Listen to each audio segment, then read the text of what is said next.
Cordial saludo, estimados aprendices. Continuamos con el curso relacionado a tecnología de lácteos. En esta ocasión vamos a mirar el siguiente tema, que son técnicas y tecnologías en la conservación de la leche. Como primer punto, nosotros debemos tener en cuenta que a partir de este curso vamos a poder seleccionar y aplicar las principales técnicas y tecnologías de conservación y transformación de la leche en derivados lácteos, en el marco del contexto nacional e internacional. Para esto, nosotros vamos a conocer la importancia de la pasteurización y sus beneficios para la salud humana. Vamos a diferenciar los diferentes métodos de conservación de la leche que permitan una mayor duración del producto, como por ejemplo la leche o el proceso UHT. Y vamos a poder comprender los procesos involucrados en la elaboración de la leche en polvo. Continuamos con la pasteurización de la leche. Los términos pasteurización o pasteurización derivan de Louis Pasteur, quien en 1860 a 1864 demostró que calentando el vino a cierta temperatura y por determinado tiempo se evitaba su descomposición. Posteriormente se encontró que todos los microorganismos patógenos presentes en la leche podrían ser destruidos mediante el calentamiento de la leche, sin que esto alterara las propiedades de ella. Por definición, la leche pasteurizada es aquella que ha sido sometida a un tratamiento específico y por un tiempo determinado para lograr la destrucción total de los microorganismos patógenos que pueda contener sin alterar en forma considerable su composición, su sabor y valor nutricional. La pasteurización no corrige los defectos de la leche, solamente ayuda a conservar las propiedades naturales mediante la destrucción del 90 al 99% de los microorganismos y el desactivar varias enzimas. En temas anteriores habíamos hablado o explicado acerca de las enzimas presentes en la leche. Todo esto representa un aumento en la vida comercial del producto. La eficiencia en la destrucción de los microorganismos de la leche varía de acuerdo al número y tipo de microorganismos presentes antes de la pasteurización. Leches con bajo recuento bacterial generalmente muestran baja eficiencia en la destrucción de los microorganismos y viceversa. El alto recuento bacterial en la leche está asociado normalmente con las bacterias que producen ácidos, y estas son de fácil destrucción mediante la pasteurización. La temperatura de pasteurización está íntimamente relacionada con el tiempo de exposición, y ambas están determinadas por la temperatura y tiempo necesarios para la destrucción de los microorganismos patógenos más resistentes. En el caso de la leche, inicialmente se tomó como base la destrucción de Mycobacterium tuberculosis, que requiere de 60 grados centígrados de temperatura por un espacio de 15 a 20 minutos y sin embargo en la práctica se exige que la leche sea pasteurizada a 61 grados centígrados durante 30 minutos con el objeto de contar con un margen de seguridad para la destrucción de este microorganismo.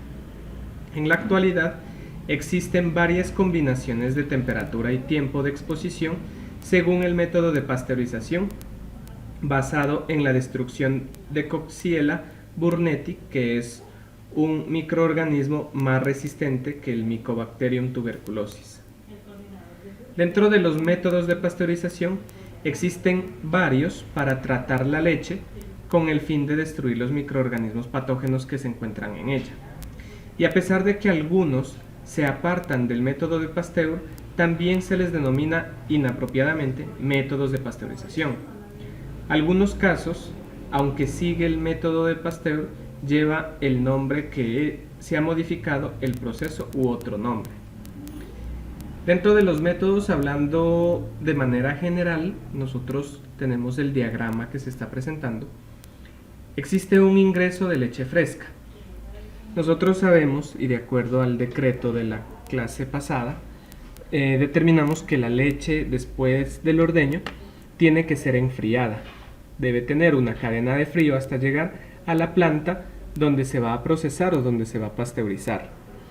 Dentro de la planta debe existir un calentamiento de la misma dependiendo del tipo de pasteurización que se vaya a dar. Es decir, una temperatura específica a un tiempo determinado. Posteriormente, cuando la leche llega a esa temperatura durante ese tiempo, inmediatamente debe ser enfriada. Con esto se conoce como el choque térmico, con el cual se asegura o se tiene una mayor eficiencia y eficacia de mortalidad de los microorganismos. Por ende, luego del enfriamiento, se obtiene una leche pasteurizada que pasa a ser envasada. Eso en términos generales, pero dependiendo de cada uno de los temas, de los tipos de pasteurización, como lo vamos a ver a continuación. El primero es una pasteurización lenta. También es conocida como pasteurización baja descontinua, por retención o por sostenimiento. Es realizada calentando la leche a 62.8 grados centígrados, aproximadamente 63 grados centígrados, por el tiempo de 30 minutos, como mínimo, con un agitamiento constante en un equipo adecuado y propiamente operado. La temperatura de pasteurización varía según el producto. Una de las ventajas de este sistema es que no modifica en forma muy drástica las propiedades de la leche, mantiene su valor nutricional y no destruye la línea de crema. El efecto germicida que este método tiene es cercano al 95% y no es recomendable usarlo cuando la leche presente tiene recuentos bacterianos muy altos. El método muy usado en pequeñas plantas y especialmente en la pasteurización de productos de leche, tales como cremas, mezclas para helados y leches con sabores producidas a pequeña escala. Tenemos también la pasteurización rápida. Es muy conocida como pasteurización alta, pasteurización continua, pasteurización relámpago, TATC, que significa temperatura alta y tiempo corto, y en varios textos, más que todo en inglés, se denomina HTST, High Temperature Short Time, es decir, alta temperatura, corto tiempo. Este método consiste en calentar la leche a 72 y 77 grados centígrados durante 15 segundos como mínimo, en un equipo adecuado y propiamente operado. La temperatura de pasteurización varía también dependiendo del producto. Una de las principales ventajas de este sistema es la capacidad de pasteurización, que puede llegar a más de 15.000 litros de leche por hora, y esto se debe que en la actualidad sea el sistema más usado. La eficiencia germicida de este método es cercana al 99.5% y las alteraciones en los componentes de la leche son insignificantes. La pasteurización rápida es muy eficiente en el uso del calor, ya que ésta recupera entre el 70 y 90% en la sección regenerativa del sistema. Las ventajas del método rápido. Ocupa poco espacio con relación al volumen que se procesa. Existe una gran capacidad de procesamiento y facilidad de aumentarla sin usar mucho espacio. Facilidad de limpieza y esterilización mecánica. Control automático del proceso por medio de una bomba operada por controles térmicos para asegurar la temperatura y el tiempo de exposición de la leche. No destruye las vitaminas ni precipita la albúmina. Destruye el 99.5% de los microorganismos presentes en la leche. Es un método económico. No requiere de personal permanente una vez puesta en marcha el sistema y el equipo. Imparte menos sabor de cocido a la leche que el método lento. No hay multiplicación de bacterias termofílicas durante el proceso. El proceso cerrado favorece la retención de la vitamina C El calentamiento y enfriamiento de la leche es económico debido a la generación de calor y la pérdida de leche es menor, ya que el envasado de la leche puede comenzar casi simultáneamente al inicio de la pasteurización. Desventajas del método rápido. No es adecuado para procesar pequeñas cantidades de leche o subproductos. Los empaques de las placas deben ser cambiados con cierta frecuencia y requieren de especial cuidado durante el lavado. Para escurrir la leche del sistema hay que usar agua, lo que ocasiona la pérdida de leche que se ha mezclado con el agua. Las bacterias termodúricas resisten el tratamiento térmico y aumentan el conteo bacterial de la leche pasteurizada. La adición de vitaminas es muy poco y el costo de enfriamiento es un poco más alto que el método lento. En este sistema, el requerimiento de calor, es decir, el intercambio de calor, puede ser efectuado en forma directa, como en el caso de la inyección de vapor de agua a la leche, o en forma indirecta a través de una placa. El intercambio de calor puede ser entre un medio vaporizado u otro líquido, o entre dos medios líquidos con diferentes temperaturas. Ahora viene el tipo de conservación para la leche UHT. El proceso UHT, o también conocido como el de larga duración, consiste en someter el producto a temperaturas muy elevadas, entre 140 a 150 grados centígrados, durante un espacio de tiempo muy breve, que es de 1 a 5 segundos. Inmediatamente un proceso térmico de flujo continuo, es decir, se enfría inmediatamente a no menos de 32 grados centígrados, de modo que, además de lograr la total esterilidad con muy pocas modificaciones del producto, se reduce al mínimo la posibilidad de posteriores transformaciones químicas, físicas y organolépticas del alimento.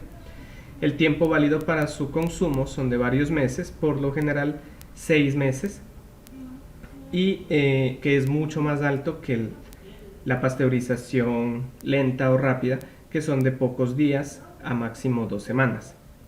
Este proceso aporta a la leche un suave sabor a cocido debido a la caramelización de la lactosa, es decir, el azúcar de la leche.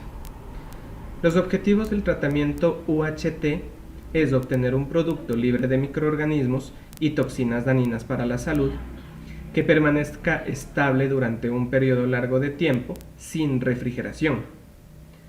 La esterilidad comercial, el producto no es absolutamente estéril desde un punto de vista biológico. Puede haber microorganismos inactivos en las condiciones habituales de almacenamiento, pero existe una ausencia de microorganismos patógenos.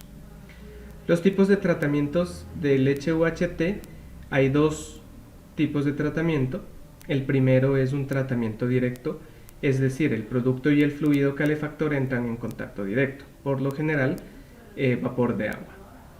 El tratamiento indirecto, el producto y el fluido calefactor no entran en contacto, es decir, están separados por una pared transmisora.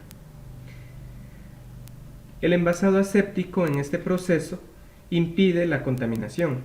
Las superficies interiores deben ser estériles y el cierre hermético debe ser hermético.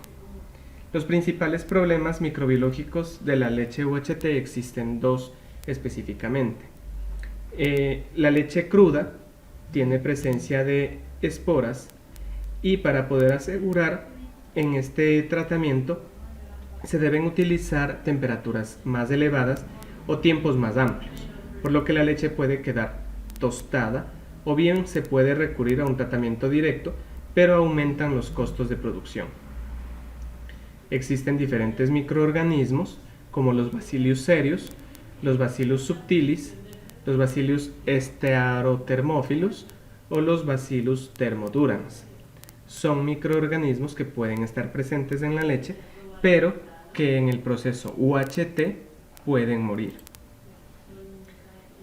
Existe un riesgo de recontaminación en la leche. Una vez se haya roto el cierre hermético, los microorganismos pueden volver a contaminar la leche, conocido también como la contaminación cruzada. Todo lo anterior se puede evitar empleando materias primas con una menor contaminación de origen, teniendo precaución con la recirculación de la leche en los equipos y evitando un mal cierre de los envases. Tener en cuenta todas las medidas higiénicas desde el ordeño hasta llegar a la planta de tratamiento. Se debe tener precaución si los envases son mal cerrados y pueden entrar microorganismos que pueden alterar la leche. La leche puede tornarse ácida o puede coagularse o puede existir una hinchazón del envase y una modificación de las características organolépticas, es decir, de aquellas características que pueden ser percibidas por nuestros sentidos. Mientras que si se trata de microorganismos ya presentes antes en la leche, por ejemplo los bacilos, pueden producirse modificaciones pero no van a ser muy evidentes. En la leche UHT se pueden obtener diferentes modificaciones.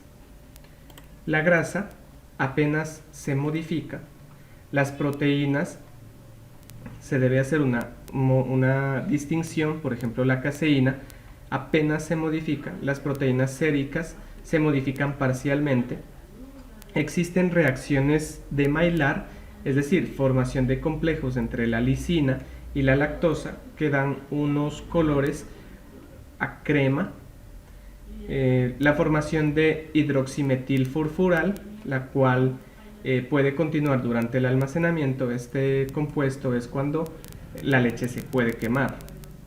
Los minerales sufren pocas modificaciones. En cuanto a las vitaminas, sufren algunas pérdidas sensibles, como lo habíamos visto en temas anteriores, en que existe una pérdida de las vitaminas dependiendo del tratamiento térmico aplicado a la leche. Las enzimas sufren unas modificaciones, por ejemplo las proteasas, que son propias de la leche y son microbianas, no se inactivan completamente, lo cual supone un peligro en el almacenamiento de la leche. Las lipasas nativas se inactivan totalmente. Hay unos aspectos físico-químicos de la leche al momento de aplicar calor para destruir microorganismos. Pueden generarse ciertos cambios en la leche que muchas veces no son deseados, pudiendo alterar el valor nutritivo y las características organolépticas de la misma. Se debe tener en cuenta que durante el proceso de pasteurización UHT de la leche se deben realizar ciertos controles. Se debe determinar la composición química en relación al contenido de grasa, proteína, extracto seco, el punto de congelación, la estabilidad, el pH, realizar controles organolépticos, controles microbiológicos, gráficos de proceso, entre otro tipo de controles. Esto con el objetivo de poder determinar cuáles son los cambios que ha producido este tratamiento térmico. Por lo tanto, ustedes pueden investigar más sobre el tema, determinar o buscar cuál es la maquinaria involucrada para el proceso de la leche UHT, cuántos tipos de envases existen para que cumplan con las condiciones o los requisitos de acuerdo a la normatividad, cuáles son las temperaturas y tiempos empleados en estos procesos, qué diferencia se encuentra en el proceso UHT y la pasteurización normal. Son incógnitas que les dejo con el objetivo de que puedan consultar y profundizar en el tema. Ahora vamos a ver otro proceso por el cual nosotros podemos conservar la leche. Son técnicas muy antiguas, en este caso la leche en polvo. El tratamiento total de calor de la leche influye sobre las características de las mismas. La leche en polvo se obtiene por un proceso llamado atomización. Se distingue la leche en polvo de temperatura alta, de temperatura mediana y de temperatura baja. La materia prima se somete a pasteurización. Para obtener la leche en polvo de temperatura mediana, la leche debe ser sometida a una pasteurización alta. Así se obtiene un producto de buena calidad y de larga conservación. La leche reconstituida a partir de leche en polvo a temperatura baja tiene características casi iguales a la leche natural. Esta clase de polvo se puede utilizar en la elaboración de quesos. Durante la concentración y la desecación se emplean temperaturas moderadas. La materia prima para este producto debe tener un bajo contenido inicial de microorganismos. Para limitar la oxidación y el enranciamiento del producto, las leches en polvo deben ser empacadas herméticamente y evitar la luz. Para mejorar la conservación, se expulsa el aire del envase introduciendo gases inertes como nitrógeno o una mezcla de nitrógeno y dióxido de carbono. Esto se logra haciendo un pequeño agujero en la tapa de un bote cerrado e introduciendo en una cámara al vacío. La mayoría de la leche en polvo se elabora a partir de leche descremada. El alto porcentaje de grasa en polvo de leche dificulta la fabricación de productos de buena calidad debido a la oxidación y enranciamiento durante la conservación. Las características de la leche en polvo dependen también del método de desecación. El método mediante cilindros secadores somete a la leche a un tratamiento térmico que modifica la estructura físico-química de la leche. Esta clase de polvo es difícil de disolver. El método de cilindros se emplea para leches en polvo destinadas a uso industriales o alimentación de ganado.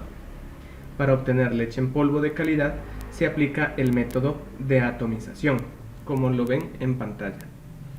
En este gráfico se indica que hay un cono invertido por el cual en la parte superior ingresa un fluido, un lecho fluido, que es leche líquida, y a partir de una serie de corrientes de aire caliente seca desde abajo hacia arriba se puede extraer la humedad.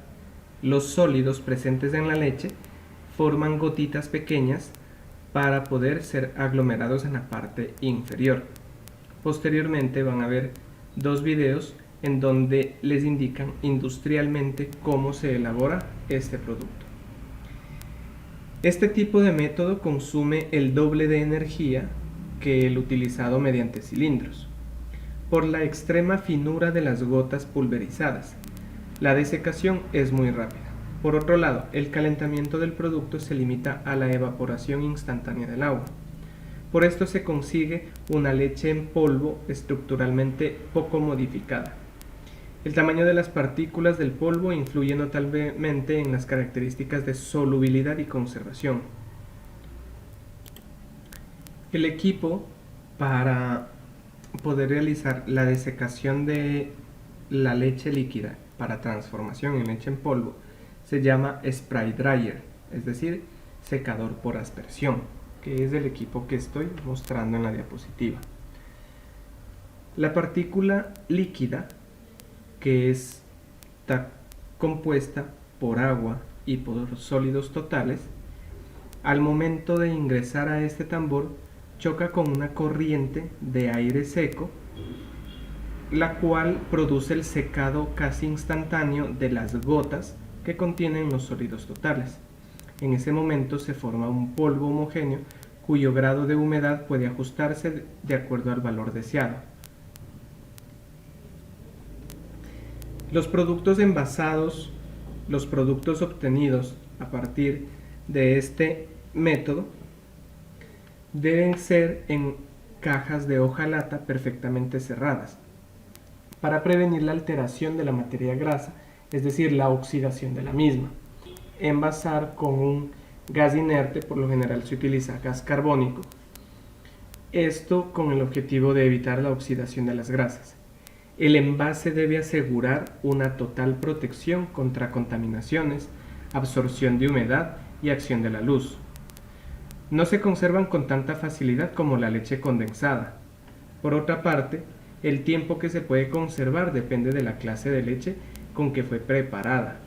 Es decir, si fue descremada, fue entera, fue deslactosada. A partir de esto, nosotros tenemos un gráfico muy rápido en donde nosotros obtenemos la leche líquida entera desde las granjas llega a un tanque de calentamiento, bueno, es transportada, llega a un tanque de calentamiento. A partir de esto existe una evaporación del agua con el objetivo de retirar la mayor cantidad de humedad presente en el alimento, se homogeniza, pasa a un tanque separador en donde se estandariza. A partir de esto debe pasar a una torre de deshidratación o de secamiento o de secado. A partir de esto, la leche en polvo tiene que ser empacada.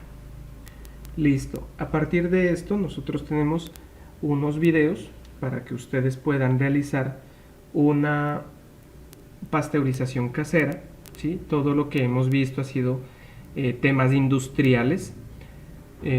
Tenemos 3 videos más, uno para pasteurización casera, con unas técnicas que ustedes pueden no necesariamente necesitar termómetros. También tenemos 2 videos, bueno, que está relacionado a cómo se elabora la leche en polvo ya de manera industrial, para que tengan más claridad de lo que hemos visto. Y les dejo unas preguntas que, si ustedes quieren ahondar en el tema, pueden consultarlas. ¿Cuál es el principal exportador de leche en polvo en Colombia?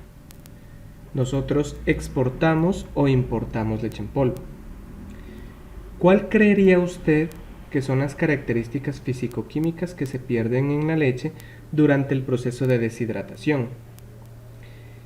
¿Cuánta agua debería utilizar para reconstituir un litro de leche a partir de leche en polvo y que cumpla con los porcentajes mínimos de la composición real de la leche? Muchas gracias por su atención.